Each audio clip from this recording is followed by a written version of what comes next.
सभी को नमस्कार। एकेडमिक्स फॉर नेशन के इस एडिशन में हम सभी का स्वागत करते हैं। जैसा कि हम सब लोगों को विदित है कि आज़ादी का अमृत महोत्सव ऐसा करके ये वर्ष हम लोग मना रहे हैं। और ऐसे में जो भी गतिविधियाँ हुई पिछले 100 साल में, 150 साल में और ख़ास करके लास्ट 75 ईयर्स में, उस पे हम लोग एक चिंतन मनन, एक विमर्श करने की कोशिश कर रहे हैं। और ये जो पूरी आज़ादी की लड़ाई है काफ़ी लंबी चली और उसकी आज़ादी के हमने 75 वर्ष पूरे किए हैं। ऐसे बहुत सारे नायक हैं जिनके बारे में, नायक हैं, नायिकाएं हैं जिनके बारे में हम जानते हैं, बहादुर योद्धा हैं। सुभद्रा कुमारी चौहान जी की वजह से रानी झांसी की रानी लक्ष्मीबाई को हम लोग सबने बचपन में पढ़ा। जैसे वो अपनी झांसी बचा रही थी, वैसे ही एक उत्तर प्रदेश जो तब United province of Awadh and Agra होता था, उसमें रायबरेली में एक महान योद्धा हुए, राणा बेनी माधव। राणा बेनी माधव के बारे में उतनी चर्चा नहीं आती, शायद वो हमारे सिलेबस का हिस्सा नहीं बन पाया, हमारी चेतना का हिस्सा नहीं बन पाया, हमारी सामूहिक चेतना का हिस्सा नहीं बन पाया। इस वजह से राणा बेनी माधव उस तरीके से याद नहीं किए गए। तो यह हम लोगों की कोशिश रहेगी कि आने वाले समय में भी हम ऐसे प्रयास करते रहें कि जो अलग अलग जगह पे अपने अपनी जगह पे लोहा लेते रहे, आज़ादी की लड़ाई लड़ते रहे, उन पे चर्चा, चिंतन और विमर्श चलता रहे। उसी श्रृंखला में आज हम लोग एक जो 1857 की क्रांति थी, जिसे प्रथम स्वतंत्रता संग्राम कहा गया, ऐसे राणा उसमें प्रमुख भूमिका निभाने वाले राणा बेनी माधव जी पे चर्चा करने के लिए, उनका पुनः स्मरण करने के लिए एकत्रित हुए हैं। आप सभी का मैं इस कार्यक्रम में हार्दिक स्वागत करता हूँ। जैसा कि मैंने कहा कि उससे बहुत ज़्यादा अध्ययन नहीं हुआ, या वो अध्ययन सामूहिक चेतना का हिस्सा नहीं बन पाया, क्योंकि मेरी जब चर्चा हो रही थी, आज के जो को पैनलिस्ट हैं सुभाष जी, उन्होंने बताया कि काफ़ी कुछ लिखा गया है पहले भी, और जो अभी पीछे के सालों में जिन्होंने काफ़ी अध्ययन किया, ऐसे श्री शैलेंद्र प्रताप सिंह जी, जो कि वैसे तो बाई ट्रेनिंग और बाई प्रोफेशन भी एक आईपीएस ऑफिसर रहे, भारतीय पुलिस सेवा के अधिकारी रहे। आपकी अंतिम जो पोस्टिंग है वो आईजी रेलवे की रही। वो उन्होंने काफ़ी अध्ययन राणा बेनी माधव जी पे किया, तो हमने उनसे आग्रह किया और उन्होंने सहर्ष स्वीकार किया उसे, और आज हमारे कार्यक्रम के वो मुख्य वक्ता हैं। और उनके साथ हमारे बीच में डॉक्टर सुभाष जी हैं, जो रायबरेली, जहाँ के राणा बेनी माधव रहने वाले थे, वहाँ पे पिछले 1.5 दशकों से पढ़ा रहे हैं। आप मूल रूप से भी वहीं रहने वाले हैं। और इस कार्यक्रम की आज की अध्यक्षता, जिनकी अनुमति से मैं कार्यक्रम का संचालन कर रहा हूँ, प्रोफेसर सुधीर प्रताप जी हैं। सुधीर प्रताप जी वर्तमान में जेएनयू में हिंदी भाषा के प्रोफेसर हैं और वहाँ पे डीन छात्र कल्याण, डीन स्टूडेंट वेलफेयर भी हैं। तो मैं आप सभी पैनलिस्ट का भी एक बार फिर से स्वागत करता हूं, और हमारे कार्यक्रम के अध्यक्ष की अनुमति से कार्यक्रम की शुरुआत करता हूं। सुधीर सर, कार्यक्रम को शुरुआत करते हैं। और जी मैं जी आग्रह सुरेश जी करता हूं बिल्कुल। सुभाष जी को कि पहले वो अपनी बात रखें, बाद में विस्तार से शैलेंद्र जी अपनी बात रखेंगे, और फिर अध्यक्षीय उद्बोधन के रूप में हमें प्रोफेसर सुधीर प्रताप जी का मार्गदर्शन प्राप्त होगा। अंत में हम लोग एक कुछ समय के लिए सवाल जवाब भी रखेंगे। डॉक्टर सुभाष महर्षि जी। धन्यवाद स्वदेश जी। एकेडमिक्स फॉर नेशंस ने जो ये कदम उठाया है आज़ादी के अमृत महोत्सव में, हम लोगों को साथ ये जुड़ने का अवसर मिला है। हमारे साथ हमारे वरिष्ठ आईपीएस अधिकारी और साहित्यकार श्री शैलेंद्र प्रताप जी हैं। जिस संस्थान से मैंने अध्ययन किया है, भारतीय भाषा केंद्र के हमारे साथ डीन डॉक्टर सुधीर जी हैं। सभी विद्वान साथियों का स्वागत है, अभिनंदन है। जैसा स्वदेश जी ने शुरुआत में ही कहा है कि जैसे रानी लक्ष्मीबाई ने अपने क्षेत्र में जो झांसी नहीं दूंगी का जो नारा दिया और वो पूरे भारत में चर्चित हुई, आज़ादी की प्रमुख वीरांगना के रूप में वो हमारे यहाँ जानी जाती। वैसे ही अवध में एक महानायक जिनका कद बहुत ऊंचा रहा, लेकिन दुर्भाग्य से वह उस भारतीय पूरे परिप्रेक्ष्य में नहीं पहुंच पाए, ऐसे राणा बेनी माधव सिंह, जिनके 217वीं जयंती आज हम लोग लगभग मना रहे हैं। राणा बेनी माधो सिंह जो नाम है वो अवध के एक ऐसे तालुकेदार का नाम है जो शंकरपुर रियासत से थे, और शंकरपुर रियासत के जो तालुकेदार थे, जब 1856 ईस्वी में अंग्रेजों ने अवध के नवाब वाजिद अली शाह जी को सत्ता से बेदखल कर दिया, तो उस दौर में राणा साहब ने अवध के नवाब के इस बेदखली का विरोध करते हुए क्रांति का बिगुल फूंक दिया, और पूरे अवध में 18 महीनों तक स्वतंत्र सरकार चली, जिसमें अंग्रेज बुरी तरह जो है वो सत्ता से बेदखल कर दिए गए, और उनको कई जगह पर कई युद्ध में परास्त होना पड़ा। राणा बेनी माधो एक ऐसे क्रांतिकारी जिनका इतिहास में, जिनके नाम की चर्चा उतनी नहीं मिलती है जितना लौकिक साहित्य में मिलता है। इतिहास में तो वो जगह नहीं मिल पाई उनको, लेकिन साहित्य में उनको बहुत जगह मिली। बहुत सारे उनके नाम पर महाकाव्य लिखे गए, खंड काव्य लिखे गए, कहानियां लिखी गई, कथाएं प्रचलित हो गई लोक में। जन सामान्य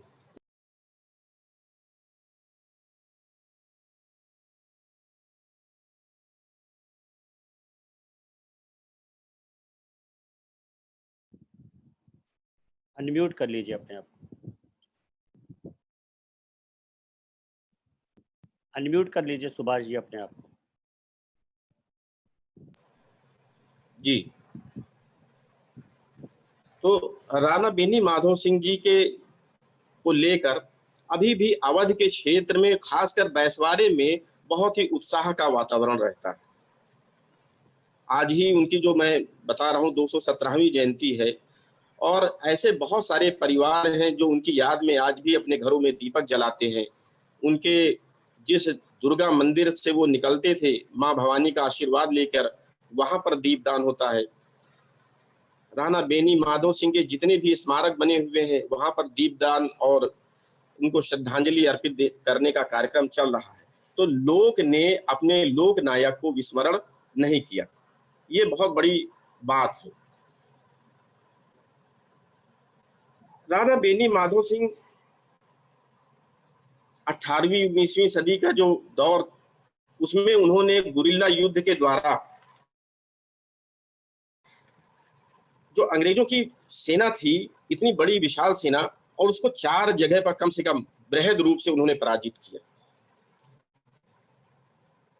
10 मई 1857 के विद्रोह के बाद जब पूरे अवध में ईस्ट इंडिया कंपनी के खिलाफ क्रांति की शुरुआत हुई, तो उसके सबसे बड़े नायक के रूप में उभर कर आए राणा बेनी माधो सिंह। जुलाई 1857 में बेगम हजरत महल जो लखनऊ की शासिका रही, उन्होंने अपने 12 वर्षीय बेटे बिरजिस कादिर को नवाब घोषित किया, और उस दौरान राणा बेनी माधो ने पूरा संरक्षण देते हुए अवध के शासन को अंग्रेजों से मुक्त करने का कार्य किया। इस बहादुरी के साथ वो लड़े कि बेगम हजरत महल ने राणा साहब को दिलेर जंग की उपाधि दी। बहुत ही साहस और पराक्रम के साथ उन्होंने लड़ाई लड़ी, और साथ ही साथ जो उनका जो नाजिम थे अवध के रायबरेली क्षेत्र के, उसमें विस्तार करते हुए उनको आजमगढ़ और जौनपुर का भी नाजिम नियुक्त किया गया। ऐसे राणा बेनी माधो जो कुशल प्रशासक थे, और अवध के जो एक खासियत होती है कि थोड़ी दूर पर भाषा बदल जाती है, थोड़ी दूर पर जो पानी बदलने का ये पूरे भारत में ही प्रचलित है।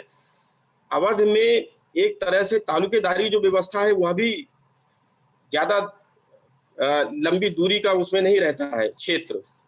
तो ऐसे जो तालुकेदार जो अपने को सभी अपने को लगाते थे, स्वतंत्र सत्ता थी, उन सब को एक धारा में पिरोने का कार्य राणा बेनी माधो सिंह ने किया। जो तालुकेदार अवध के नवाब को कर देने में आनाकानी करते थे, उनको बड़े प्यार से और बहुत ही कूटनीतिक तरीके से उनका जो है समायोजन अवध के नवाब के साथ करने का प्रयास किया और उसमें बहुत सफल रहे। इसलिए राणा बेनी माधो सिंह जी वो एक प्रकार से अवध का जो क्षेत्र था जिसमें बैसवाड़ा और अभी जैसा आजमगढ़ और जौनपुर के वो नाजिम नियुक्त हुए, इन जगहों से वो कर अदायगी कराने में सफल हुए और साथ ही साथ जनता का जो विश्वास है वो सत्ता के प्रति बनाने में, पैर बैठाने में वो बहुत सफल रहे। जब मैं अध्ययन कर रहा था तो मैंने देखा कि जहां पूरे देश में कर अदायगी को लेकर बहुत ही विद्रोह की स्थिति रहती थी, लोग कर अदायगी नहीं कर पाते थे या देने में आनाकानी करते थे, अवध का क्षेत्र जो है वो बैसवाड़ा जितना भी राणा बेनी माधो सिंह के नेतृत्व में था, उसने एडवांस में अग्रिम रूप से करों का भुगतान किया, इसलिए कि हमारे शासक अंग्रेजों के विरुद्ध युद्ध लड़ सके। और इसमें हमें वीर सावरकर के उस इतिहास लेखन की ओर भी मोड़ता है जिसमें उन्होंने 1857 के इतिहास को राष्ट्रीय आंदोलन कहा और जनता का आंदोलन कहा। बहुत सारे अंग्रेज इतिहासकारों ने इसको एक विद्रोह के रूप में संज्ञा दी, सिपाही विद्रोह, या अन्य जो है लेखकों ने इसको हिंदू मुस्लिम विद्रोह के रूप में देखने की कोशिश की। यहाँ हमें ये देखने को मिलता है कि कैसे अवध के किसानों ने, अवध के छोटे छोटे खेतिहर लोगों ने अपने करों का भुगतान पहले से ही एडवांस के रूप में राणा बेनी माधो सिंह जी को कर दिया कि वो कंपनी के खिलाफ अपने शासन को, अपने प्रतिरोध को कायम कर सके।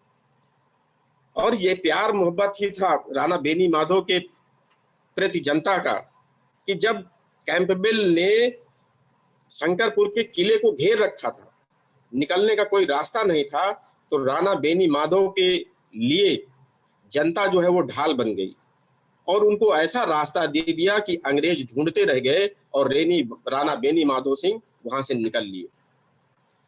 इस तरह से हम देखते हैं कि इस आजादी के आंदोलन में, जो पहले आंदोलन में बैसवाड़े का जो क्षेत्र है, वहां पर राणा बेनी माधो सिंह ने जो क्रांति की मशाल जलाई, वो भारत के लिए एक दिशा देने का कार्य हुआ।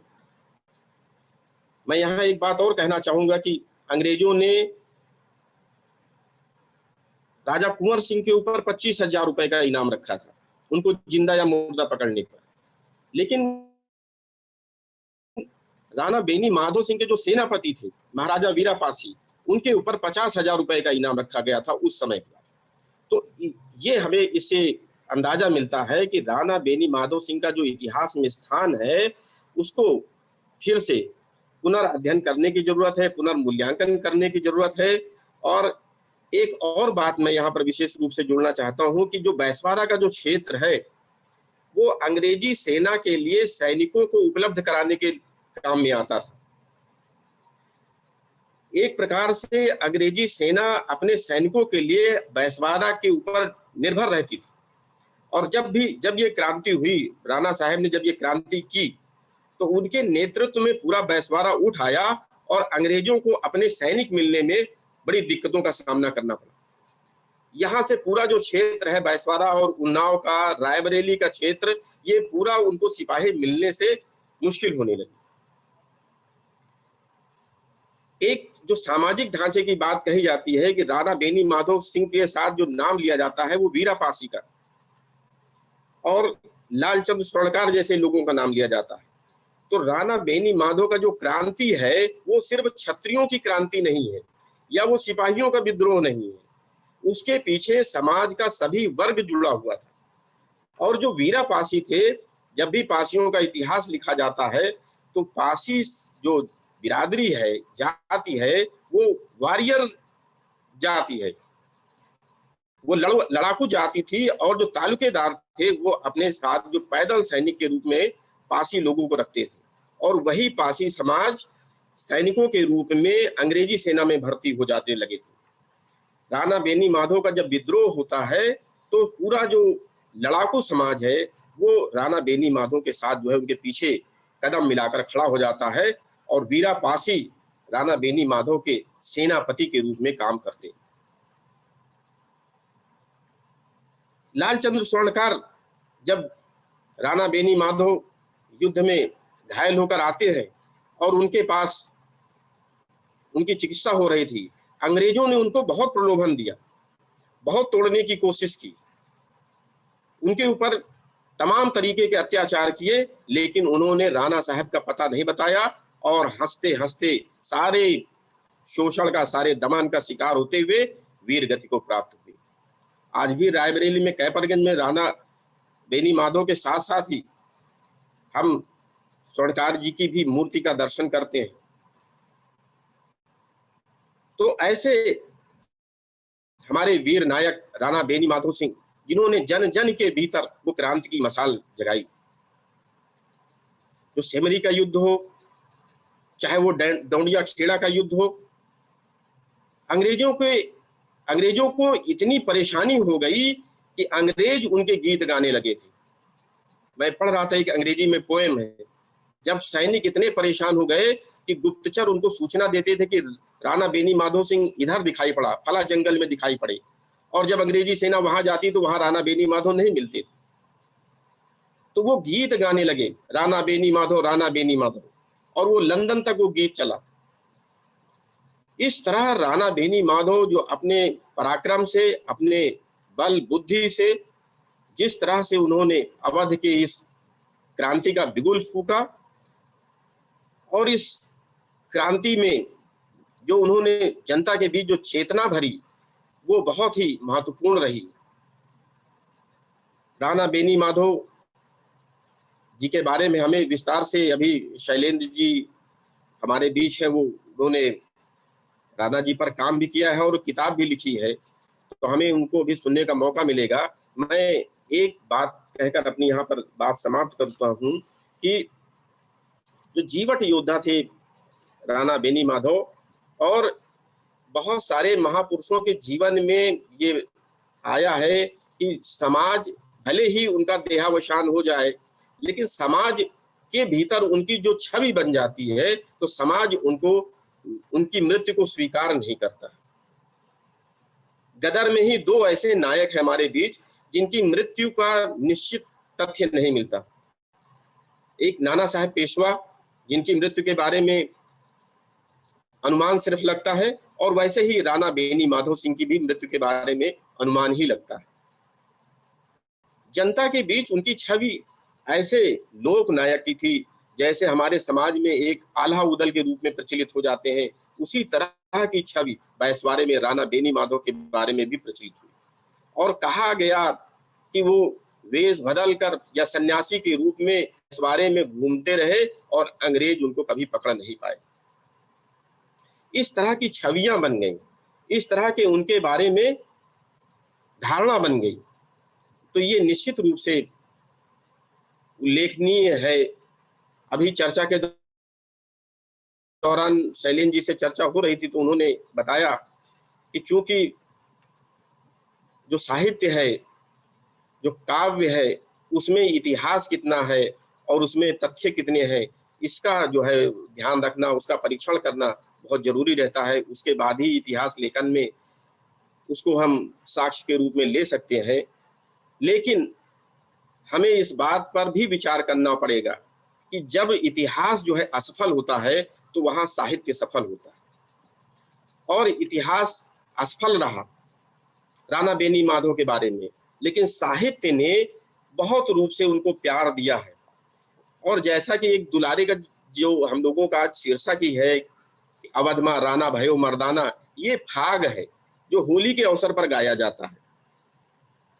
बताइए, राणा बेनी माधव जी के स्तुति को हम लोग अपने त्योहार के रूप में सेलिब्रेट करने लगे।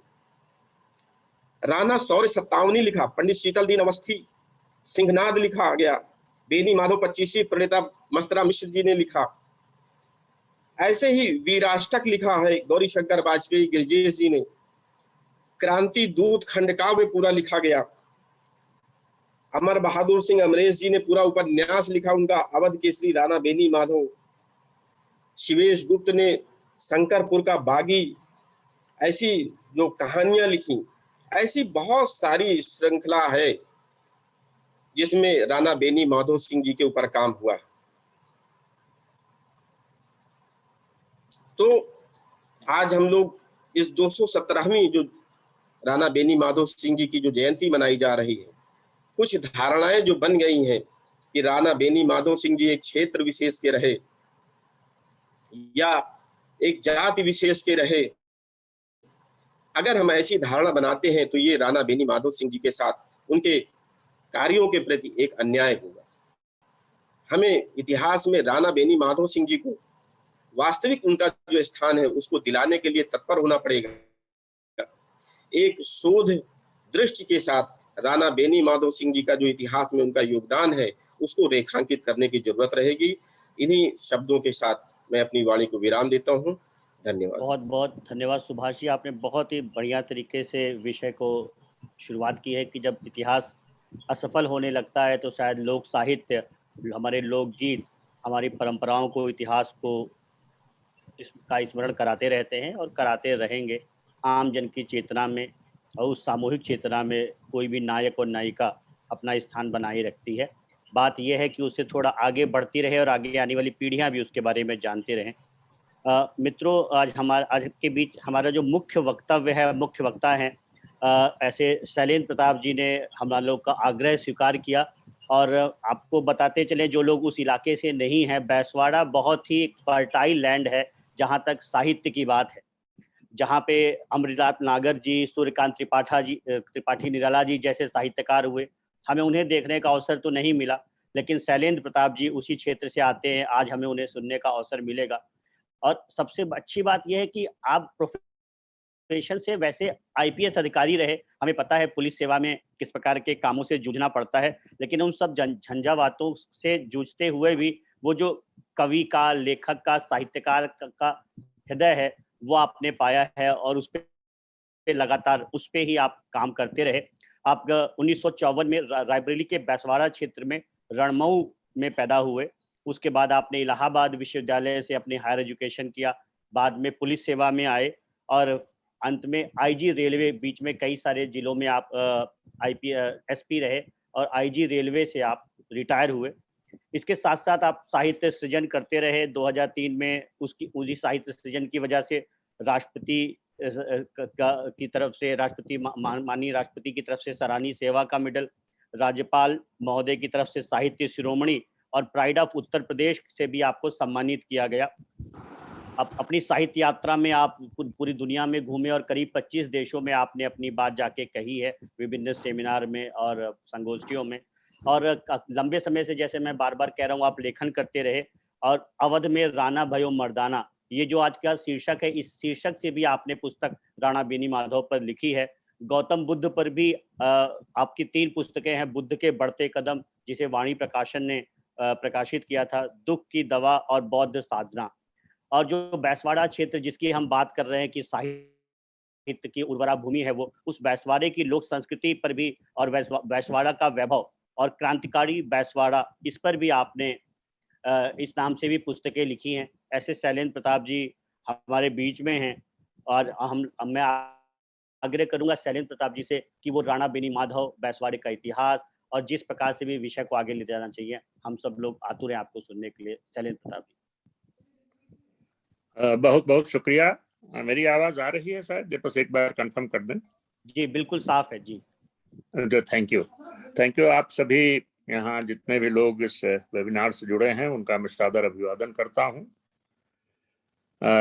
विषय के संबंध में जैसा अभी सुभाष जी ने काफी डिटेल में बताया कि हमारे जनजन में तो राणा जी है ही हैं। मेरा अभी उनसे बात भी यही हो रही थी कि मैंने ये कोशिश की है कि जनजन में तो हैं, लेकिन केवल जनजन से ही नहीं, थोड़ा इतिहास में भी खोजा जाए। तो मुझे अपने को ये कहने में थोड़ा सा अच्छा लग रहा है कि काफी कुछ इतिहास में भी राणा है, बस हम लोगों को उन्हें थोड़ा सा एकत्रित करके, हम लोगों को थोड़ा सा उस संबंध में काम करके, जो बीच में एक कोहरा सा जमा हुआ था उनके बारे में, उसको साफ करके उसे आगे लाना है। तो मैं अपनी बात मेनली 5-6 ऐतिहासिक जो तथ्य हैं उनके केंद्र में रखते हुए करना चाहूंगा। पहला तो एक कर्नल श्रीमन की किताब है जर्नी थ्रू अवध। ये जब अवध में घूमे हैं, रेजिडेंट थे, तो ये उनकी किताब है और जिनमें उनका राणा साहब से मुलाकात भी होती है, बातें होती हैं। एक जनरल होप ग्रांट जो मेनली अवध को ही, लखनऊ के आसपास के इलाके को ही डील कर रहे थे, उनके संस्मरण है इंसिडेंट्स ऑफ सिपाहीवार, उसमें राणा है। तीसरा तथ्य है म्यूटिनी बस्ता है, ये आर्काइव्स में मिल जाएंगे, मिला है, उसमें तमाम अभिलेख हमने देखे। और इसी तरह एक युद्ध संवाददाता विलियम रसेल की डायरी है। ये युद्ध संवाददाता जनरल कैंपबेल के साथ, जो बाद में जिन्हें लॉर्ड क्लाइव की उपाधि दी गई थी, उनके साथ हमारे रायबरेली के ऑपरेशन में थे। मुझे ये किताब भी मिल गई, ये किताब मेरे पास है, इसका मैंने ट्रांसलेशन भी किया। इसके अतिरिक्त एक किताब सुरेंद्र नाथ सेन जी को वर्ष 1956 में भारत सरकार ने लगाया कि 1857 के बारे में खोजबीन करें, और उन्होंने 1857 जो किताब लिखी है उसमें भी राणा जी का काफी अच्छे से उन्होंने इस पे शोध किया है, वो है। और अभी कुछ दिनों पहले ही ये 1857 की 150वीं वर्षगांठ पर 2-3 कविताएं बहुत अच्छी आई। तो छठा मेरा था कि ये पंकज राज जी हैं, जो सीनियर IAS अफसर हैं, बहुत अच्छे कवि हैं, उनकी एक कविता है जिसके केंद्र में राणा साहब है। तो मैं ये 6 इन पे ही अपनी बात रखना चाहूंगा। ये 6 स्रोत मैंने दिए जहां राणा साहब हैं। जैसा आप सबको आइडिया है कि ये क्रांति 1857, जैसे अभी सुभाष जी कह रहे थे कि लोग सिपाही वार करते हैं, बट एक बहुत बड़ी क्रांति थी। और इसके पहले और इसके बाद अंग्रेजी सत्ता के विरुद्ध कोई ऐसी सशस्त्र क्रांति देखने को नहीं मिली यहाँ। जरूर इसका केंद्र शुरुआती दौर मेरठ दिल्ली से हुआ, लेकिन बाद में इसका केंद्रबिंदु अवध बना और इसकी सप्लाई लाइन बैसवाड़ा हुआ, रायबरेली बैसवाड़ा। और करीब करीब 1.5 साल तक राणा साहब ने अपना झंडा बुलंद रखा, अंग्रेजों को रायबरेली से दूर रखा। तो जैसा हम जानते हैं कि 1857 स्वतंत्रता, समानता और हिंदू मुस्लिम के मध्य आपसी भाईचारे जैसी प्रेरक तत्वों से ओतप्रोत 1857 की क्रांति थी। और राणा बेनी माधो इन प्रेरक तत्वों के प्रबल समर्थक थे।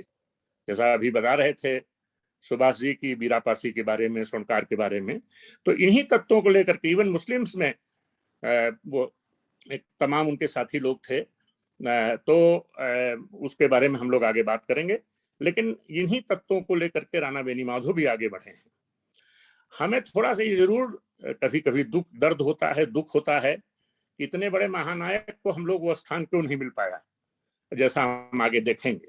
तो मैं अपनी रखूंगा अपनी बातें, और मेरा अपना ख्याल है कि अगर हम लोग इस पे थोड़ा सा और ढंग से कुछ काम कर सकें तो निश्चित तौर पर वो अपना स्थान उनको मिलेगा इतिहास में। क्या कारण थे, इस पे मुझे बहुत ज्यादा बात नहीं करनी। 1857 पे ये कंपनी के लुटेरे और धूर्ततापूर्ण चरित्र के कारण ये घटना हुई थी।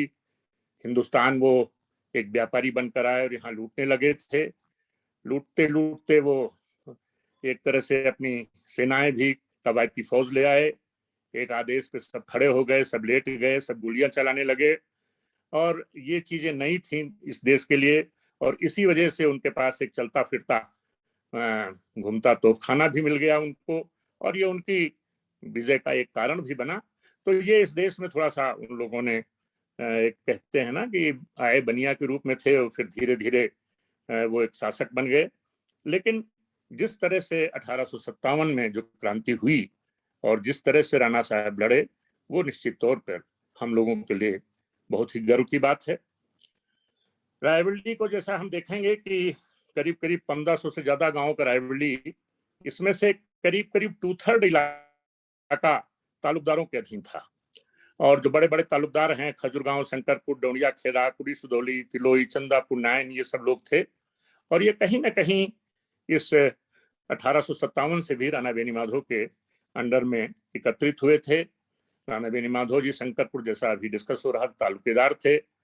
महाराज त्रिलोकचंद से 14वीं पीढ़ी में थे, मेरे खानदानी भी थे, मेरे रिलेशन में भी थे, और मेरे यहाँ घर पे भी आए थे। हमारे घर में उनकी एक साली की शादी हुई थी, हमारे बाबा के बाबा की। तो हमारे पान खाने के लिए उनको 2 गांव मझौना और नखुलाहा भी दे गए थे। मेरे पिताजी बताते थे कि उन दोनों गांवों से वसूली भी उनके समय तक आती थी। तो हम लोगों के बड़ा खानदानी भी थे, नजदीकी बड़े संबंध थे। तो लेकिन जो मेन बात है कि ये उनके जो रिलेशनशिप थी अपने क्षेत्र के किसानों से, अपने लोगों से बहुत ही निकट के थे, पब्लिक से बहुत अच्छे संबंध थे। और इसका प्रमाण मिलता है जब हम जर्नी थ्रू अवध कर्नल श्रीमन की किताब पढ़ते हैं।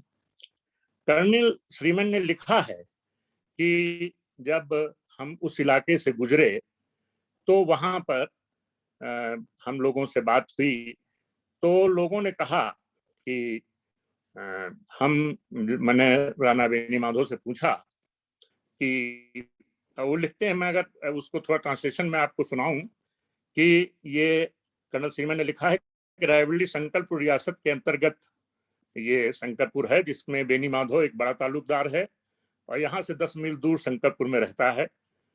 उन्होंने आगे लिखा कि बेनी माधव मुझसे आकर मिला, उसका तालुका एक राज्य के रूप में समझा जा सकता है। ये बात, उसका तालुका एक राज्य के रूप में समझा जा सकता है। रायबरेली अवध के सर्वोत्तम क्षेत्रों में गिना जाता है। रणा के क्षेत्र गुरबख्शगंज से गुजरते हुए कर्नल श्रीमन ने लिखा, क्षेत्र सराहनीय ढंग से कृषित है और अनेक प्रकार की फसलों से आच्छादित है। हम ऐसे बहुत से गांवों से गुजरे जहां के निवासी बहुत खुश नजर आते थे।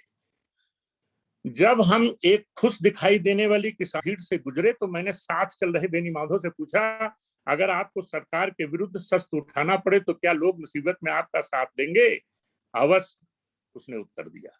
ये था कि हम इतने पॉपुलर थे, इतनी अच्छी खेती हो रही थी, इतना था। उन्होंने कहा बिल्कुल ये मेरे साथ रहेंगे, और ऐसा हुआ भी। तो इस तरह का प्रश्न कर्नल श्रीमन ने उनसे किया, जैसे लग रहा था दोनों एक दूसरे को तौल रहे हैं कि अगर आगे लड़ाई हुई तो लोग कहाँ जाएंगे। तो ये था शंकरपुर में उनका अपना एक व्यक्तित्व। जहां तक तालुकदारों का उस समय पोजीशन थी, जब अंग्रेजों ने जब आए और ये हमारा जो लखनऊ के नवाब थे इनको हटाया, तो जिस तरह से उन्होंने लूट खसोट चालू की, उससे ये लोग बहुत दुखी हो गए। और इन्होंने, ज्यादातर लोगों ने, विशेषकर बेनी माधव के नेतृत्व में इसका विरोध चालू किया, क्योंकि वो किसानों पे डायरेक्ट बहुत ज्यादा लूट खसोट लगान के रूप में करते थे। एक हमारे बचपन में हम लोगों ने इस बारे में एक छोटी सी कुछ लाइनें सुनी थी कि जैसे यहाँ इनकी जो राणा बेनी माधव के ननिहाल थी वो नायन में थी। नायन कनपुरियों की एक रियासत है वहीं रायबरेली में ही, तो नायन में थी। तो वहां क्या खबर कराई गई कि नायन खुदाए करब तलिया, करब हलाल खाब कलिया। टैक्स नहीं देते थे, तो ये उनको नायन के नवाब तालुकदार को खबर कराई गई। तो उन्होंने खबर की कि करब हलाल खाब कलिया, टका न पाई खा न लिया। तो ये था कि इन लोगों को हमें नहीं देना है, हमें इनको अंग्रेजों को बिल्कुल पैसा नहीं देना है इन लोगों को। तो ये खान अली उस समय चकलेदार के रूप में थे जो टैक्स मांग रहे थे। तो ये था इन लोगों का। और इन लोगों ने फिर जब मेरठ और दिल्ली से शुरू हुआ, तो हमारे यहाँ रायबरेली के आसपास 2 चकले थे, चकले डिस्ट्रिक्ट टाइप का। इस समय जैसा आप सबको आइडिया ही है कि मुगल साम्राज्य सूबों में बटा हुआ था, सूबे फिर चकलाज में थे, चकले फिर मुहाल में थे। तो रायबरेली के आसपास 2 चकले का हेडक्वार्टर था। एक ये बैसवाड़ा साइड का था, जिसमें अब तो दूसरी तरह से डिवीजन हो गया है, लेकिन ये लालगंज साइड का इधर का पूर्वा था हेडक्वार्टर। और एक दूसरा था जिसमें शंकरपुर आता है, उसका सलोन था। तो सलोन पे पूरा सलोन का जला दिया गया। पूरा जैसे स्टार्ट हुआ और वहां के कर्नल बैरो को भागना पड़ा, वहां बिल्कुल जिला खाली करा दिया गया। जैसे ही ये शुरू हुआ क्रांति, तो ये रायबरेली में बिल्कुल नायन के जो इनके ननिहाल थे वो वहीं सलोन के बगल में ही है। तो उन लोगों ने अगुवाई की और पूरा जला दिया गया, सारे रिकॉर्ड जला दिए गए थे सलोन पे। और फिर राणा बेनीमाधव ने उसकी कमान संभाल ली। तो मैं अभी एक स्रोत के बारे में, जैसे मैंने भी बताया कि कर्नल स्लीमन ने जो लिखा है वो राणा के राज्य के बारे में लिखा है। अब राणा साहब ने क्या किया उसके बाद, पूरा बैसवाड़ा तो स्वतंत्र ही करा लिया, फिर ये मदद करते रहे। रेजिडेंसी में जब घेरा पड़ा हुआ था तब पूरी अपनी फौज भेजते रहे। जब वो कैंपबेल साहब रेजिडेंसी आने लगे नवंबर दिसंबर में 57 में, तब भी इनकी सेनाएं लड़ रही थी। राणा ने अपने आदमी भेजे, बाद में भी करते रहे। तो पूरे समय तक इनकी चिंता रहती थी कि लखनऊ किसी तरह से हम जीत लें। और इस बात को लेकर के जब हम देखेंगे कि ये हमारे अभी मैंने बात की जनरल होपग्रेंट की, इनकी एक किताब है इंसिडेंट्स ऑफ सिपाही वार, तो उसमें अपने उन्होंने संस्मरण लिखे हैं। अब उस संस्मरण को जब आप देखिएगा तो लगेगा कि इतने उन्होंने खुद स्वीकार किया है कि जो उस समय अवध के कमिश्नर थे मॉन्टगोमरी साहब, वो इतने मैसेज भेज रहे थे कि राणा ये कर देंगे, राणा वो कर देंगे, राणा लखनऊ से कानपुर की लाइन को तोड़ देंगे और राणा पूरी लखनऊ पे कब्जा कर देंगे। यहाँ तक कि ये तक अनाउंस हुआ है, उसमें उन्होंने स्वीकार किया है। इसलिए कह रहा हूँ कि किताबों में इंसिडेंट्स ऑफ सिपाही वार जब कर्नल होपग्रेंट की पढ़ी जाएगी तो उसमें है सब कि राणा बिल्कुल लखनऊ को पतन के बाद मुक्त कराने के लिए बहुत तेजी से प्रयासरत थे। अब उनको आदेश हुआ, ये होपग्रेंट साहब दिल्ली से आए थे और जनरल कैंपबेल साहब यहाँ लखनऊ रुके हुए थे, तो इनको पहला प्रमोशन दिया उन्होंने, ब्रिगेडियर जनरल के रूप में पहले तो दिया, और जब लखनऊ का पतन हो गया तो इनको उन्होंने मेजर जनरल बना लिया था होपग्रेंट साहब को, और इनको वापस का इलाका दे दिया गया था। तो इनको कहा गया कि देखिए साहब, ये राणा बेनीमाधव पूरे हमारा लखनऊ कानपुर के बीच में ये सब ऐसे मैसेजेस ये मॉन्टगोमरी साहब भेज रहे हैं, आप जाके निपटिए। तो अभी जिसका जिक्र हो रहा था, तो ये आए हमारे बैसवाड़े में और वहां एक योजना ये बनाई गई। पहले इन्होंने भीतर गांव को गए, वहां किला खाली मिला, डोंडिया खेरा गए, सब किला खाली मिला। फिर सेमरी के मैदान में इनको जो है घेरा गया। हुआ यह था कि सब क्रांतिकारियों ने बेनीमाधव जी के नेतृत्व में यह तय किया कि अलग अलग लड़ने के बजाय सेमरी में इनको घेरा जाए, सेमरी में लड़ाई की जाए। तो सेमरी में इनसे लड़ाई हुई होपग्रेंट साहब से, और होपग्रेंट साहब ने इसको स्वीकारा है, इस लड़ाई को, कि हमारी इस लड़ाई में क्या हुआ, कैसे हुआ, बड़ा उसमें भी किताब में लिखा है और उन्होंने बड़ी तारीफ लिखी है। लेकिन इसी बीच एक घटना हो गई। तिलोई के राजा साहब ने अंग्रेजों को टैक्स जमा कर दिया और उसमें राणा बेनीमाधव उनको दंडित करने पहुंच गए, तिलोई चले गए। और जब तक वो सेमरी पहुंचते पहुंचते तब तक वहां जो है क्रांतिकारियों की सेना हार चुकी थी। शिवरतन सिंह उनके भाई के साथ मारे जा चुके थे। तो जब राणा पहुंचे तो फिर राणा ने रात में आक्रमण कर दिया इनकी होपग्रेंट की सेना पे। अब उनका इंसिडेंट साहब सिपाही वार में देखिए कि होपग्रेंट साहब लिख रहे हैं कि हम रात में घबरा गए, ऐसा ऐसा हुआ, और पूरे बात लिखते हैं। अब जो लिखते हैं वो कितना मजेदार है, उनकी अपनी किताब में देखिए इंसिडेंट्स ऑफ सिपाही वार में, कि सेमरी की लड़ाई के बारे में वो लिखते हैं कि 12 मई को जब पहुंचे थे, वो हुआ जब लड़ाई हुई थी, तो पूरी घटना लिखते हैं और उसके बाद लिखते हैं कि रात में जो आक्रमण हुआ उस पर वो लिखते हैं कि हमारे यहाँ आक्रमण कर दिया ऐसा लगा, और कप्तान गिब्बन जो तोपखाने के थे, गिब्बन साहब, ये बुरी तरह घायल हो गए। और वहां पे ये उनका कहना था कि हमारे 12 आदमी करीब हॉस्पिटलाइज्ड हुए।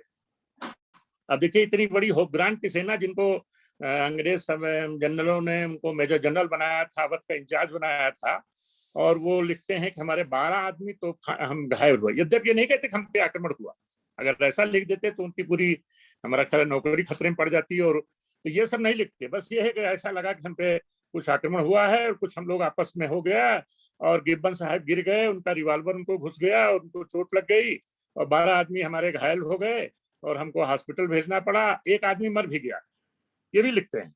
कि हमारा एक कोचवान मर भी गया, आदमी भी मर रहा। ऐसी कौन से आपस में कुछ भिड़ंत हो गई या आपस में गड़बड़ हो गई कि आपका कैप्टन गिब्बन भी घायल हो जाता है, तो खाने एक गाड़ीवान भी मर जाता है, 12 आदमी भी आपके हॉस्पिटलाइज होने पड़ते हैं।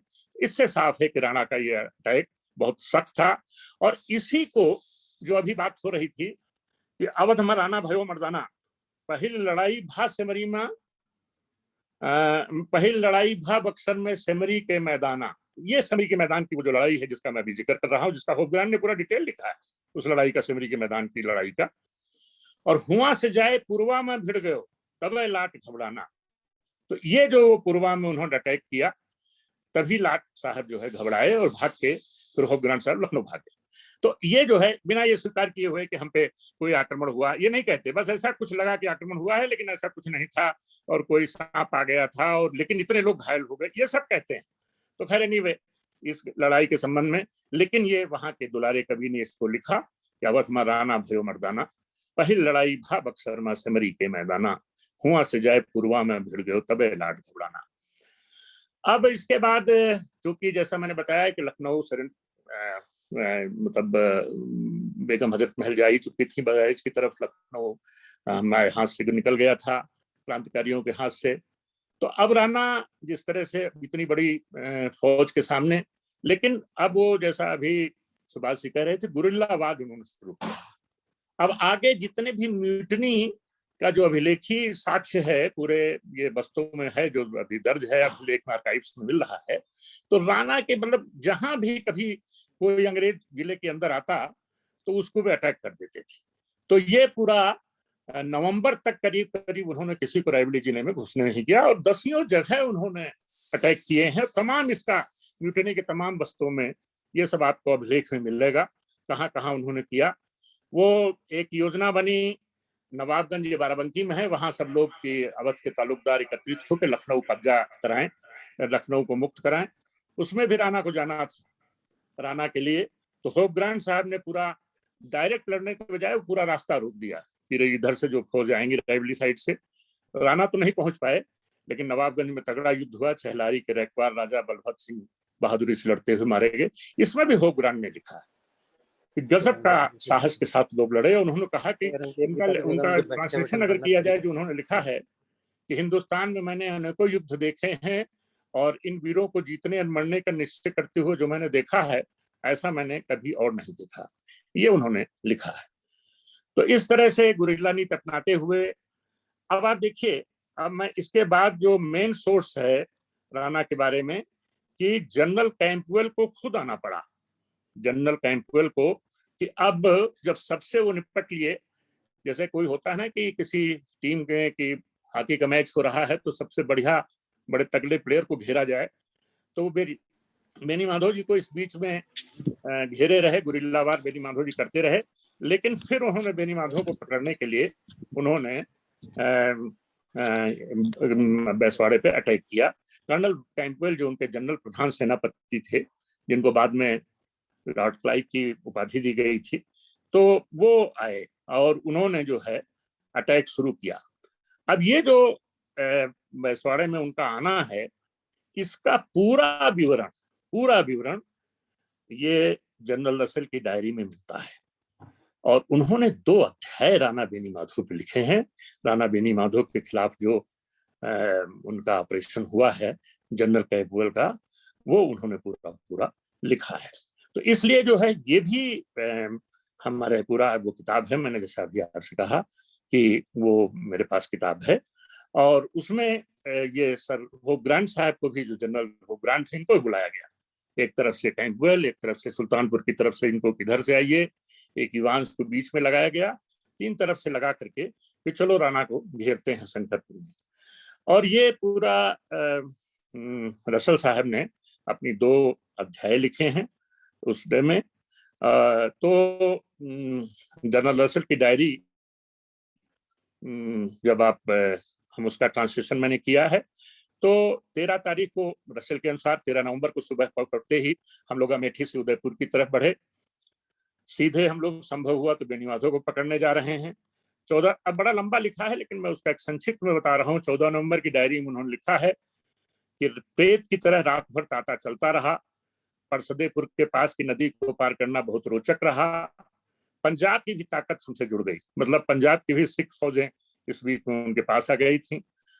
15 नवंबर को हम लोग शंकरपुर के दक्षिण पूर्व 3 किलोमीटर दूर हैं।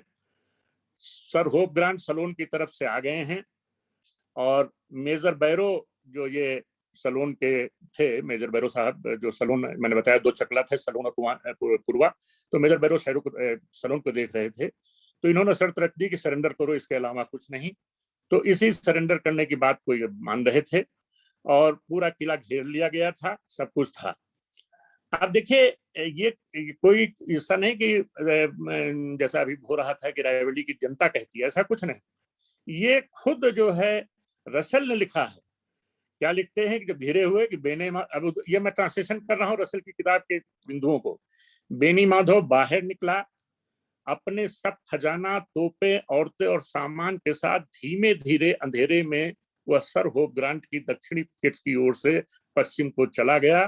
फिर वह एकदम घूमा और पूरब को चला गया। देखिए, पूरा ये तक लिख रहे हैं कि कहां से किधर जा रहा है, कैसे जा रहा है, कैसे जा रहा है।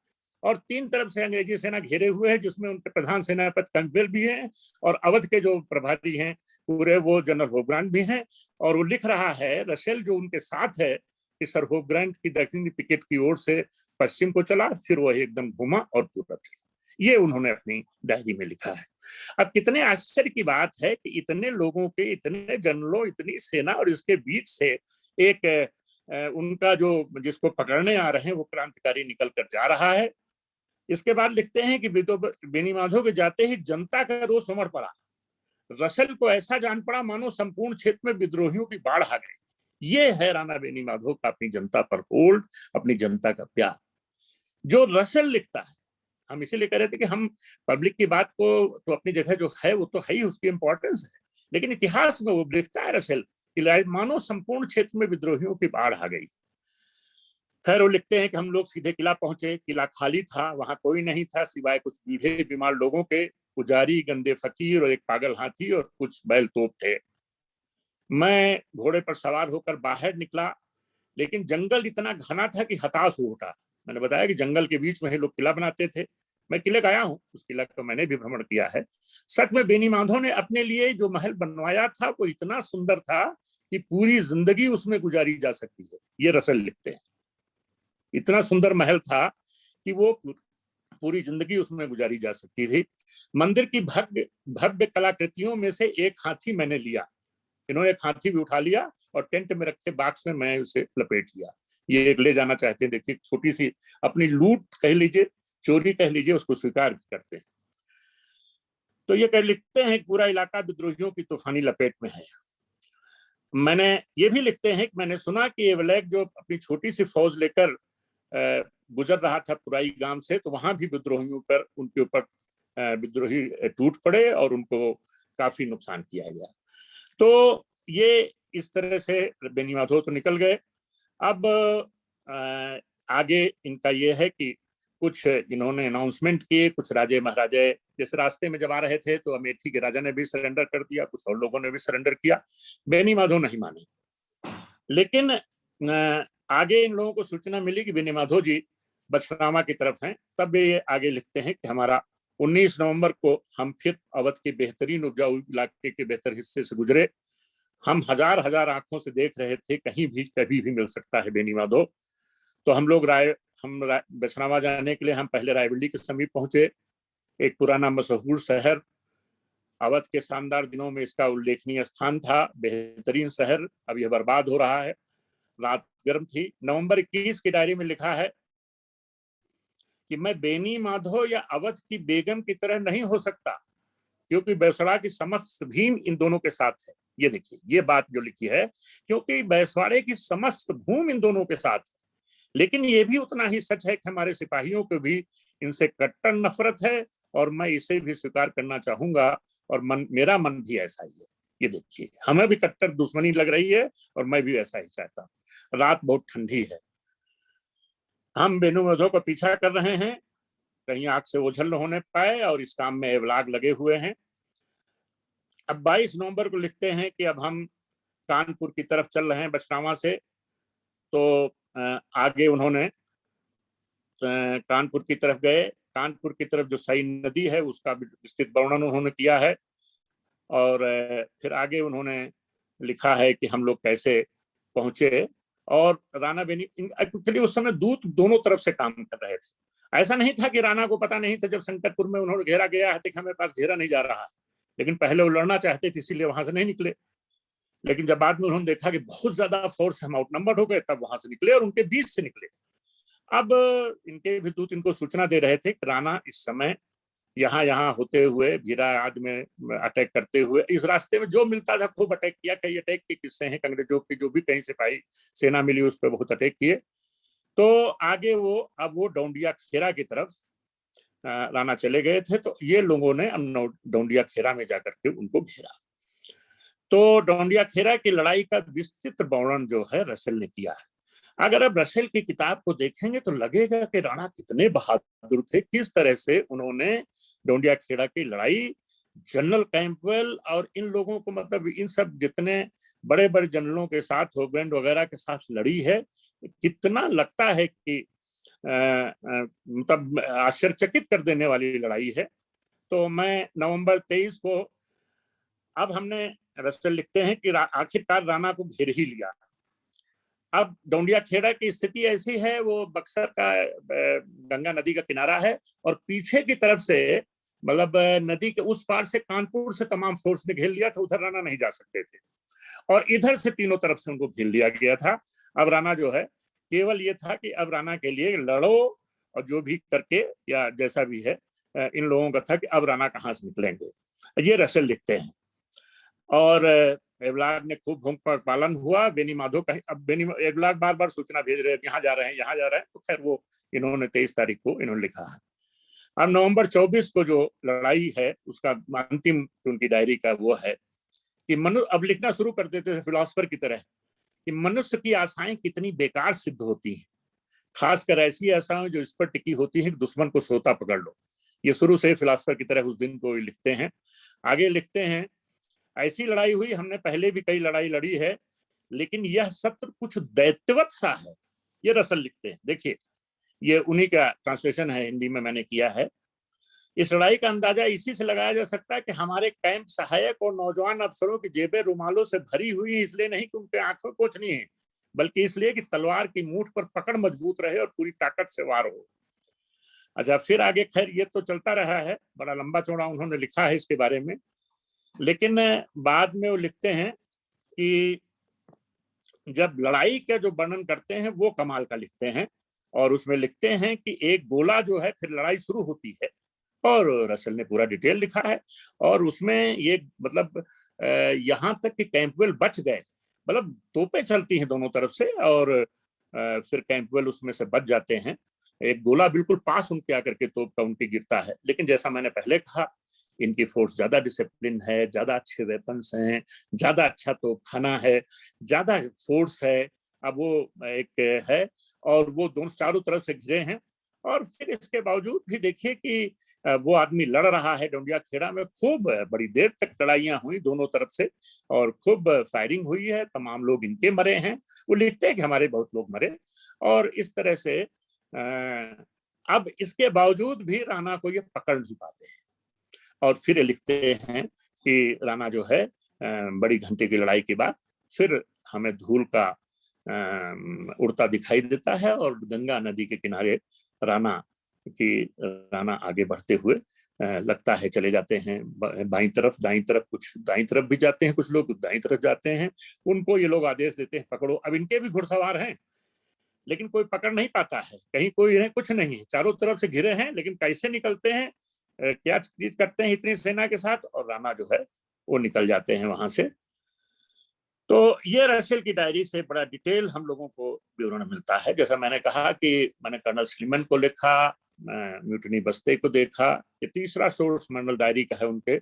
अब इसके बाद जो है अगला शुरू होता है कि बाराबंकी, ये लोग बाराबंकी बहराइच होते हुए राणा पहुंच जाते हैं। बहराइच बॉर्डर पर वहां बेगम हजरत महल भी हैं, नाना सब लोग हैं जितने भी। धीरे धीरे क्या किया अंग्रेजों ने कि धीरे धीरे सबको जगह जगह से उधर की तरफ ही ढकेलते गए, ताकि नेपाल उनके फेवर में था, राणा जंग बहादुर उनके फेवर में थे, और उन्होंने उधर की तरफ तो वहां पहुंच जाएं और जंग बहादुर जी निपटे और सबको मतलब मर जाएं, तो सब मारे जाएं वहां, इस तरह से हम नहीं निपट पा रहे हैं तो जंग बहादुर जी निपटे। तो वो पूरा बहराइच की तरफ उन्होंने ढकेला, बॉर्डर पे, नेपाल की बॉर्डर पे। और नेपाल बॉर्डर पे भी राणा के बारे में ये है कि राणा लड़ते रहे। अब यहाँ मैंने अभी आपको बताया कि 1956 में सुरेंद्रनाथ सेन को लगाया गया कि लिखें, और वो आप किताब पढ़िए तो उसमें से उन्होंने राणा के बारे में लिखा है कि वो वहां गोरखा फौज से लड़ते हुए मारे गए। अब ये जैसा अभी सुभाष जी कह रहे थे कि कहानियां हैं, यहाँ किंवदंतियां हैं कि रायबरेली में घूमे, लेकिन एक इतिहासकार ने जो शोध किया है, इतनी बड़ी किताब लिखी है, उनका कहना है कि राणा वहां मारे गए। तो ये एक छोटा सा विवरण है जिसके बारे में पूरा डिटेल उन्होंने लिखा है सुरेंद्र सेन साहब ने। तो उसके बाद जो है, तो मैंने बताया कि वो भी एक किताब इस संबंध में बहुत अच्छा स्रोत है। अब जो मुझे आश्चर्यचकित करने वाली एक बात रही है इस पीरियड में, वो रही है पंकज राग जी की 150 वर्ष पे जब रायबरेली का गौरवान्वित हुआ, उन्होंने कविता लिखी है ये 1857 की 150वीं वर्षगांठ पर, जो 2 कविताएं बड़ी इंपॉर्टेंट आई हैं। उसमें पंकज राग जी की कविता है, राणा बेनी माधव को उन्होंने उसमें केंद्र में रखा। राणा बेनी माधव को नहीं लिखा, उन्होंने तो लिखा है कि क्रांति पे लिखा है, लेकिन उस कविता को देखिए उसके प्रतीक के रूप में जो उसके बीच में है, वो उसमें उन्होंने राणा बेनी माधव को लिखा है। तो जैसा उन्होंने ये मैंने दुलारी कवि के मैंने बताया था, उस कविता को मैं आपको पढ़ देता हूँ, पूरी कविता क्या है, और उसके बाद पंकज राग जी की मैं करूंगा।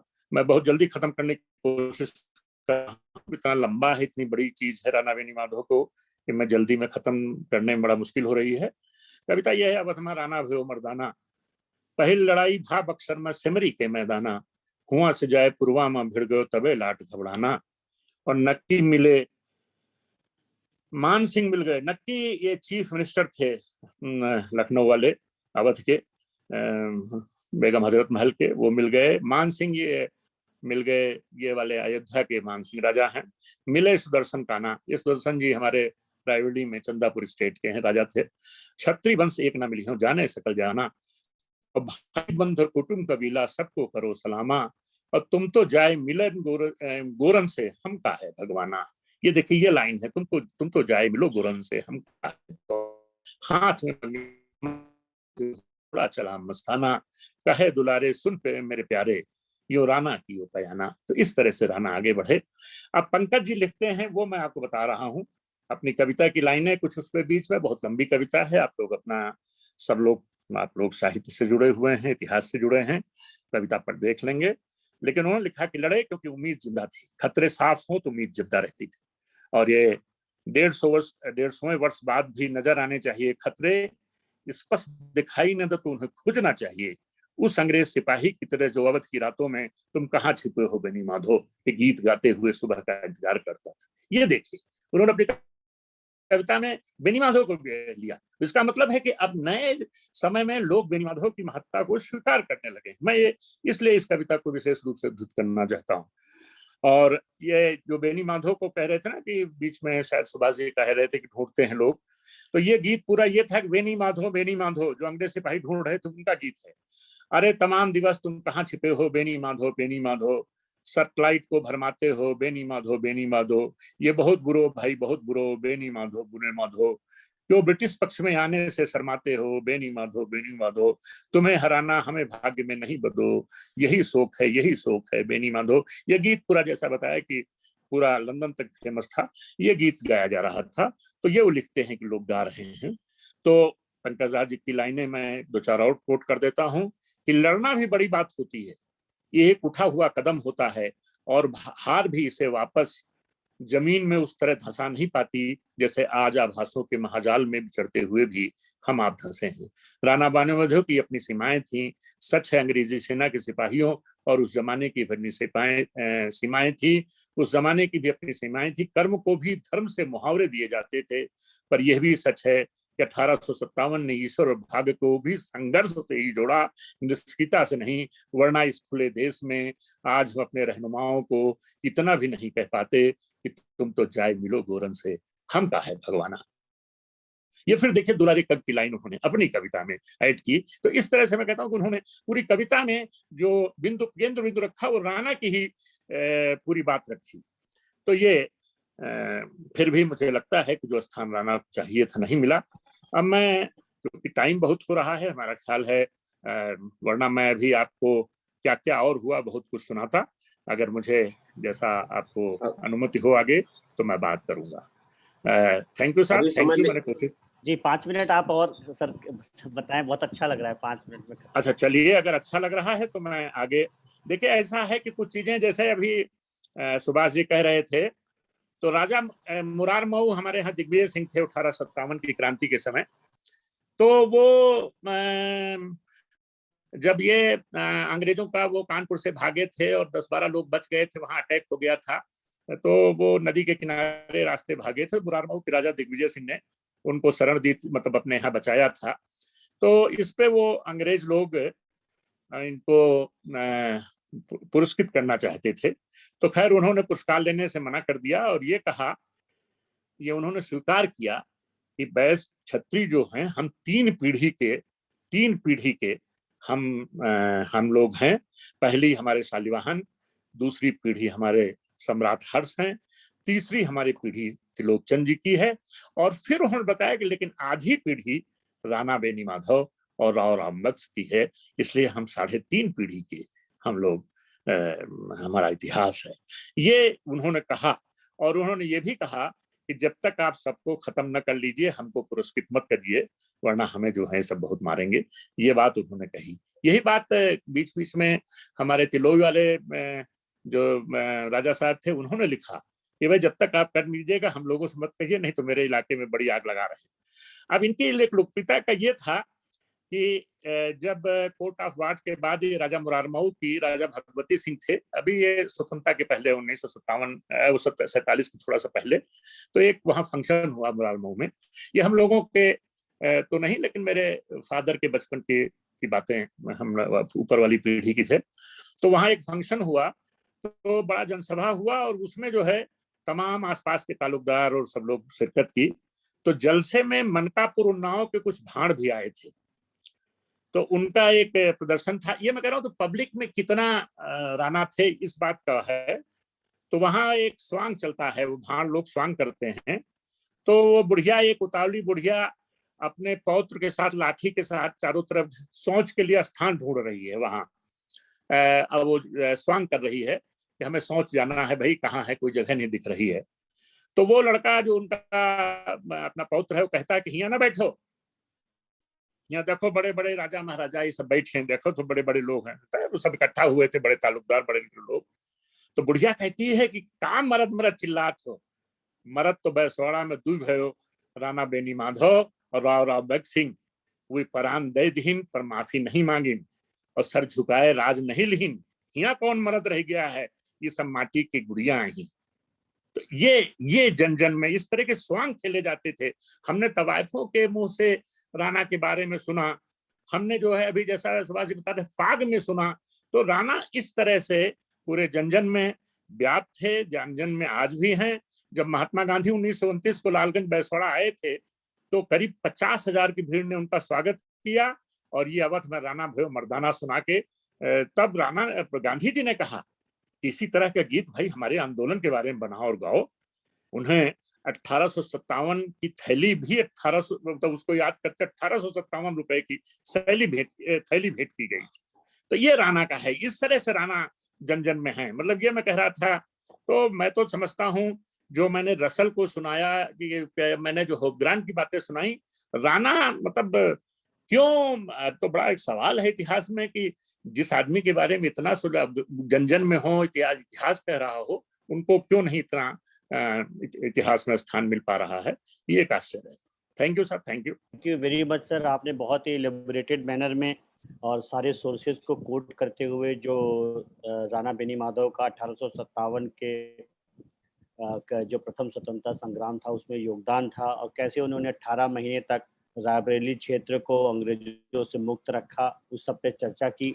और सिर्फ मिलिट्री साइंस के माध्यम से ही नहीं, साहित्य में भी जो उनका स्थान है, लोक साहित्य में, और जो दूसरे सोर्सेज भी कोट किए, उसे ये बात भी हमें समझ में आती है कि तो साहित्य, लोक साहित्य के साथ इतिहास में भी पूरा जिक्र आता है, लेकिन शायद हाँ, काफी है। मैंने खाली और रिसर्च करना है, सब किताबों को टटोला जाए, देखा जाए।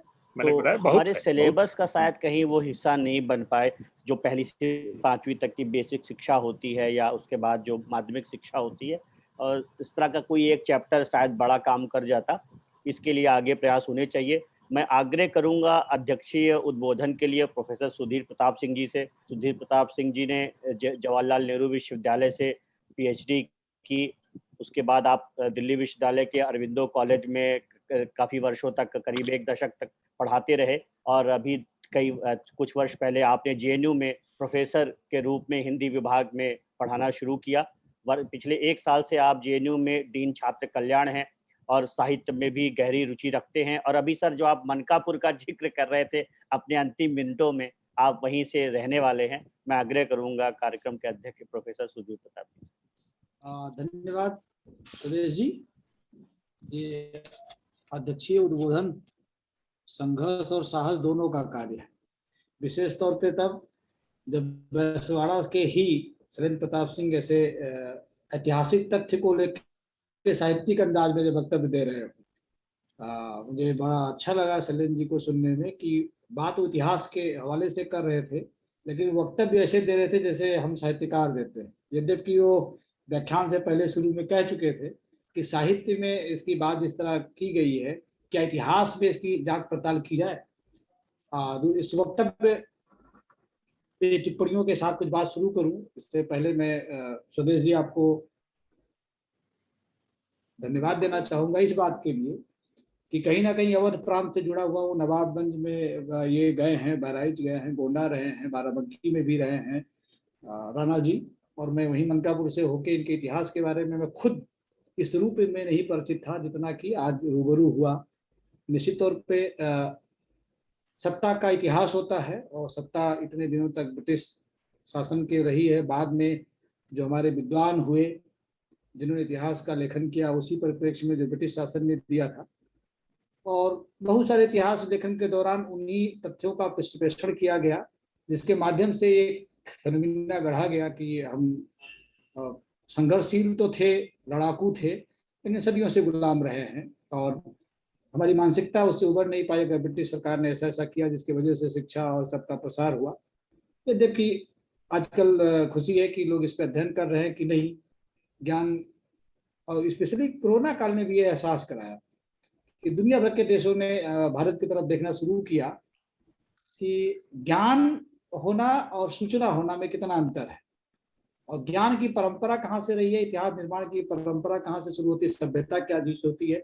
इस सब के संदर्भ में आते हुए उन्होंने भारत की तरफ देखा, और हम भारतीय भी पुनः अपने इतिहास की तरफ देखने खंगाल रहे हैं, इतिहास का पुनर्लेखन करने की कोशिश कर रहे हैं उस परिप्रेक्ष्य में कि वास्तविक रूप से जो ब्रिटिश शासन ने हमको इतिहास रचित दिया है क्या वही सच है।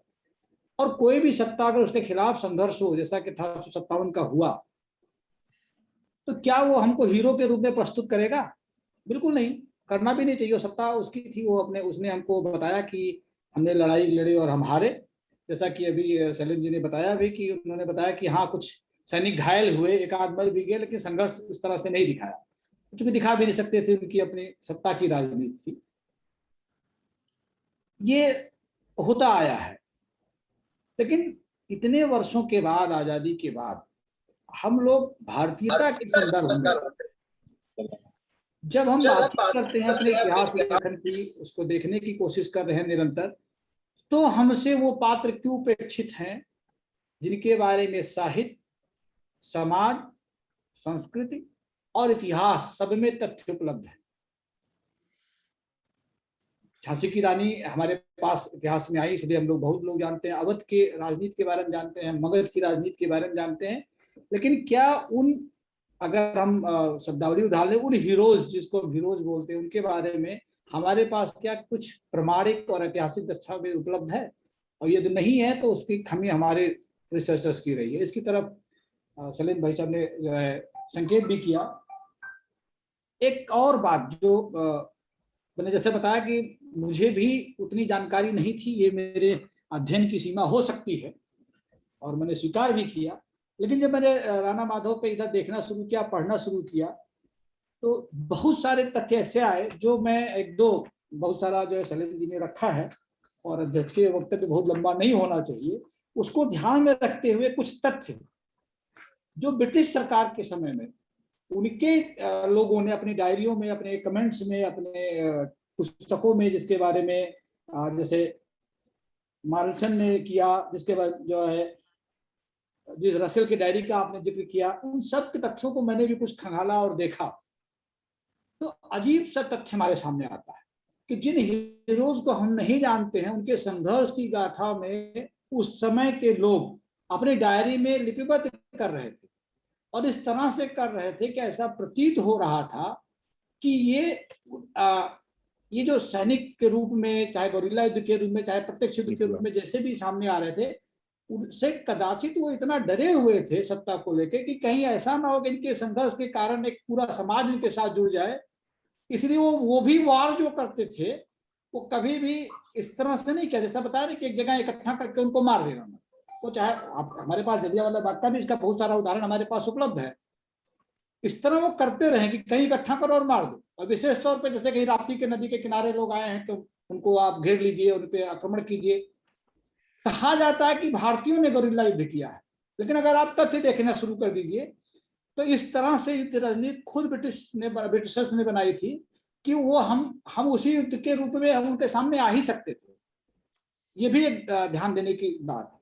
और अगर हम जैसा बेगम हजरत महल की बात आई, बेगम हजरत महल ने अवध में अप्रत्यक्ष रूप से उन्होंने उनको एक पत्र भेजा था जिसमें कहा था राणा बेनी माधव से कि आप आइए और अवध की सेना का नेतृत्व कीजिए, आप गोरिल्ला युद्ध के बजाय अप्रत्यक्ष रूप से आइए।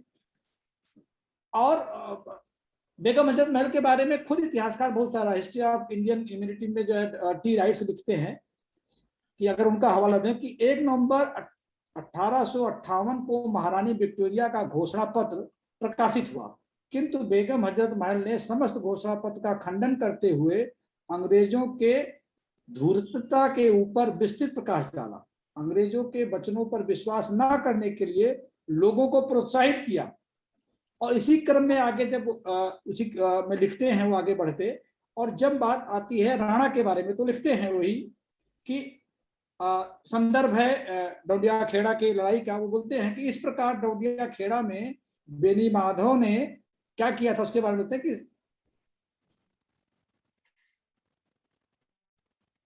जब अंग्रेजों की सेनाएं आगे बढ़ी तो बेनी माधव की सेनाएं एक साधारण झड़प के उपरांत नदी के बहाव की ओर चल पड़ी।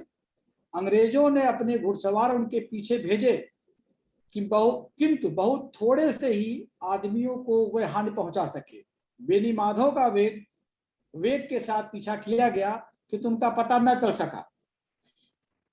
आगे उसी बहुत सारे उदाहरण, जिसका अभी रसेल का उदाहरण दिया जो उसके बारे में, वो बोलते हैं कि फिर भी लोग हमारे लिए अधिक चतुर थे।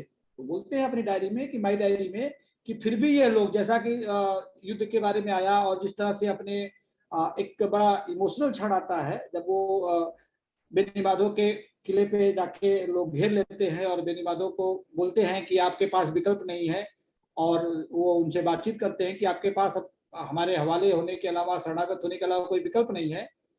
तो ये बताया जाता है कि जब वो अंदर किले में घुसे तो कोई था ही नहीं, केवल एक साइकिल और एक बूढ़ा आदमी पागल सा मिला था। तो उससे पहले बेनी माधव कहते जाते हैं, जिसके बारे में रसेल खुद जिक्र करते हैं कि बेनी माधव ने बोला कि इसके बाद किले की रक्षा करना मेरे लिए असंभव है, इसलिए मैं किले को छोड़ रहा हूं, किंतु मैं अपना शरीर आपको कदाप सुपुर्द न करूंगा, क्योंकि मेरा शरीर मेरा अपना नहीं बल्कि मेरे जन्मभूमि तथा मेरे बादशाह का है। इस तरह के मैं कई उदाहरण पढ़ सकता हूं रसेल के हवाले से और ग्रांट के हवाले से, जिसका जिक्र बहुत सारा किया भी जा चुका है। मैं इन सब उदाहरणों को छोड़ के केवल जो बताना चाहता हूं या जो कहना चाहता हूं, जिसके जिक्र हमारे दोनों वक्तागण ने किया, कि ब्रिटिश गवर्नमेंट जिससे हमारा प्रत्यक्ष संघर्ष था, जिससे मुक्ति के लिए ही ये सारे कवायद हमारे सेनानी कर रहे थे, हमारे हीरोज कर रहे थे, उनके बारे में जनश्रुति जैसा भी हो, लोक साहित्य जैसा भी उपलब्ध हो, लेकिन हमने अपना कोई इतिहास नहीं रचा था उस समय, लिपिबद्ध नहीं किया था जिस तरह होना चाहिए था, जैसा कि ब्रिटिश अपने छाप को छोड़ते हुए निरंतर जा रहे थे। लेकिन वो उनके ही पत्रों में, उनके ही डायरी से जब हम रिसर्च कर रहे हैं आज के संदर्भ में, तो हम पाते हैं कि वास्तविक रूप से उन हीरोज का जो स्वरूप हमारे सामने निर्मित होना चाहिए था वो हो नहीं पाया है, और हमें ये करने की जरूरत है। आज के वक्तव्य से एक बात साबित होती है इन सारे तथ्यों को सुनते हुए, कि ये हमारा, हम जैसे अध्यापक का या हम जैसे रिसर्चर्स का, जो भी अपने आप को बुद्धिजीवी वर्ग से जुड़े हुए हैं, जो इतिहास साहित्य जो भी पढ़ते हैं, उन सबका ये दायित्व बनता है कि हम अपने विद्यार्थियों को इस फील्ड में रिसर्च करने के लिए इन तथ्यों की सूचना देते हैं, उनको रिसर्च के लिए भेजें, और उनके रिसर्च के माध्यम से उनको कहीं ना कहीं, जैसे एक पुस्तक आया था कि 1857 के जो है प्रमुख सेनानी, उनकी जीवनियां, इस तरह के पुस्तकें लिखी गई हैं, लेकिन बहुत छोटी सी, एक आध अध्याय। रसेल ने 2 अध्याय लिखा अपनी पुस्तक में, जैसा बताया। 2 अध्याय अगर ब्रिटिश गवर्नमेंट लिख सकती तो हम तो किताब लिख सकते, क्योंकि हमारे पास तो लोक साहित्य भी उपलब्ध है। इसके अलावा जो राणा के बारे में अंतिम दौर में कोई सूचना उपलब्ध नहीं होती है। ये बताया जाता है कि वो बाराबंकी गए, फिर बाराबंकी से बेगम हजरत महल के कुछ संबंध से बात करते हुए राप्ती के किनारे किनारे नेपाल के किनारे पहुंचे, और वहां अंतिम लड़ाई हुई, और उसमें भी ये तथ्य उपलब्ध नहीं है कि वास्तविक रूप से राणा वहां, वो मार्लिन ने अपने पुस्तक में लिखा है कि नेपाल के राणा जंग बहादुर की सेना के मुकाबला करते हुए वो नेपाल की तराई में नवंबर 1859 में शहीद हो गए, ऐसा मार्लिन लिखते हैं। लेकिन आखिरी दिनों के बारे में ऐसा कोई तथ्य उपलब्ध नहीं है हमारे पास राणा के बारे में। ये भी लोक साहित्य में है कि वो योगी हो गए थे, सन्यासी हो गए थे, बाद में वो सन्यासी के रूप में ही फिर से बैसवाड़ा आए थे, वहां के लोगों को संबोधन भी किया था। ये भी बताया जाता है कि उनके बारे में कि नहीं, वो नेपाल की तरफ कूच न करते हुए बाद में पुनः जो है उसी राप्ती नदी को पार करते हुए बलरामपुर होते हुए बाराबंकी की तरफ वापस आए थे। इस तरह से बहुत सारे तथ्य दिए गए हैं। अगर इन तथ्यों को हम छोड़ भी दें, ये जन्म में कहावतें हैं, जो हीरोज होते हैं उनके बारे में कथा बनती है, बनाई भी जानी चाहिए, रची जानी चाहिए। हम अलाउद्दीन को आज जानते हैं तो उन्हीं लोक साहित्य के माध्यम से ही। निश्चित तौर पे बावजूद इसके हमें अपने उन महान विभूतियों को, उन सेनानियों को, उन स्वतंत्रता सैनिकों को याद करने के साथ साथ उन पे आज की तारीख में शोध परख साहित्य और इतिहास उपलब्ध कराने की जरूरत है। और ये दायित्व हमारे ऊपर आता है। ये हम शैलेंद्र जी से भी स्थापित हो जाता है कि शैलेंद्र जी IPS रहे हैं, प्रत्यक्ष रूप से उनका रोज शासन का काम रहा है, बावजूद इसके उन्होंने वहां से साहित्य इकट्ठा किया और आज हमारे साथ ऐतिहासिक तथ्य उपलब्ध किया। इसके लिए मैं उनका आभार व्यक्त करता हूं। एक और बात कह के कि जिस राणा भैरव मर्दाना का शीर्षक दिया गया है, अगर वो पूरी कविता पढ़ी जाए, से कुछ अंश जो है शैलेंद्र जी ने रखा, उस कविता को मैंने भी खोजा और देखा कि उसमें पूरे राणा के बारे में एक इतिहास उपलब्ध हो जाता है। और ये कहा जाता है, अभी पहले के बहुत बड़े विद्वान इतिहासकार भी कहते आए हैं कि जहां इतिहास चुप हो जाता है, उसके पास तथ्य नहीं होता है, वहां लोक साहित्य और साहित्य से वो अपनी आधारभूमि ग्रहण करता है और कुछ शिलालेखों और घटनाओं के माध्यम से उसका तालमेल बिठाते हुए इतिहास की पुनः रचना करता है। ये काम हमें करने की जरूरत है, विशेष तौर पे इन लोकगीतों के माध्यम से। बहुत सारे तथ्य उपलब्ध हो गए हैं हमारे पास। सुभाष जी ने कुछ पुस्तकों की लंबी सी फहरिस्त उपलब्ध कराई। हमारे एक हिंदी में ही बहुत वरिष्ठ अध्यापक हैं ओम प्रकाश जी, वो बैसवाड़ा में पढ़ाए हैं, वहाँ पे रहे हैं, उनके नाटक है, उस नाटक को भी हमने देखा है। अवध के इतिहास में भी थोड़ा मोड़ा जो जिक्र राणा साहब का आया है। इन सब तथ्यों को इकट्ठा करते हुए इस पे एक शोध किया जाए, और मैं खुद प्रयास करूंगा कि इस पे कुछ लिखूं और मैं अपने मातृभूमि के प्रति वो कर्ज अदा करूं। लेकिन अवध के जिस जो 2-3 चीजें छूट रही थी कि अवध में राणा भैरव मर्दाना के पहले आरंभ में ही कविताओं में लिखते हैं कि पहला लड़ाई भई भीरा माँ, बूढ़े सुरन मैदाना, तोपन की झनकारन महिमा, होंगे गीत समसाना, दूसरा लड़ाई भय सिमरी माँ, जिसके बारे में अभी विस्तार से जो है वर्णन किया कि सिमरी की लड़ाई किस तरह से किया गया। ये जो लोकगीत कह रहे हैं, इसके माध्यम से उस समय के उन हीरोज को भी हमें याद करने की जरूरत है आज के समय में, जो इतिहास में अपना मुकाम नहीं पाए हैं। ऐसे बहुत से के रूप में रख दिया गया है, जबकि उनके बारे में के इस वक्तव्य से जो हमने ग्रहण किया, जो हमने अर्जित किया, वो ये कि जितने भी तथ्य, चाहे रसल की डायरी हो, चाहे जनरल ग्रांट के कुछ कमेंट्स हो, या जो पुस्तक हमारे पास उपलब्ध है, उन सबके माध्यम से इस पर इतिहास परक और साहित्य परक शोध किया जाना चाहिए। और इस सब तथ्यों को हमें अपने प्राथमिक शिक्षा में शामिल करना चाहिए, पुस्तकाकार रूप में देना चाहिए, जिससे हम भारत के उस दौर के गौरव को, इतिहास को जान सके और लोगों को राष्ट्र निर्माण के प्रति और उत्साहित कर सके, उनको उनके अंदर वो स्फूर्ति पुनः जगा सकें जो हम सदियों से हमारे अंदर व्याप्त रही है। बीच में हम बाजार और इस सबके चक्कर में जो थोड़ा मोड़ा इधर उधर दिग्भ्रमित हो रहे हैं, उन सबसे अपने को केंद्रित करें और इस तरह का कार्य करें। हम इसी के साथ मैं अपनी वाणी को विराम देता हूं और सबको नमस्कार करता हूं। धन्यवाद। बहुत बहुत धन्यवाद सुधीर सर, आपके अध्यक्षीय उद्बोधन के लिए। और आपने बहुत ही अच्छे तरीके से आप दोनों ही वक्ताओं के वक्तव्य को सार रूप में प्रस्तुत किया, साथ में अपनी भी बातें उसमें जोड़ी। बहुत ही धन्यवाद। सर, एक सवाल है श्रेया मलिक का, अगर आप उसे ले सके शैलेंद्र जी से। और उससे पहले सुभाष जी से मेरा सवाल यह है कि सुभाष जी, चूंकि केंद्र बैसवाड़ा की चर्चा यहाँ हो रही है, तो अभी क्या रायबरेली में या बैसवाड़े में या लखनऊ के इर्द गिर्द कुछ काम, कुछ शोध इस दिशा में हो रहा है, साहित्य के माध्यम से या इतिहास के माध्यम से? और श्रेया मलिक का सवाल है सर शैलेंद्र जी के लिए। Sir, can you please cite some sources looking at 1857 and vernacular community history, particularly in relation to Awadh, to understand the dynamics of the same? Shailendra ji. मेरा भी एक क्वेश्चन है सुधीर प्रताप सिंह से। जी, मजहर सर बोलें। जी मजहर आसिफ सर JNU में पर्शियन डिपार्टमेंट में professor हैं। जी मजहर जी बोल लीजिए पहले आप। ये प्रोफेसर साहब ने जो भी अभी बताया, ये मनकापुर के हैं, पूरी इतिहास जानते हैं, पूरी तारीख जानते हैं, तो क्या मैं उनसे ये उम्मीद रखूं कि अपने सेंटर में मनकापुर की जो पॉक लिटरेचर है उसके ऊपर ये कोर्स एक बनाएंगे?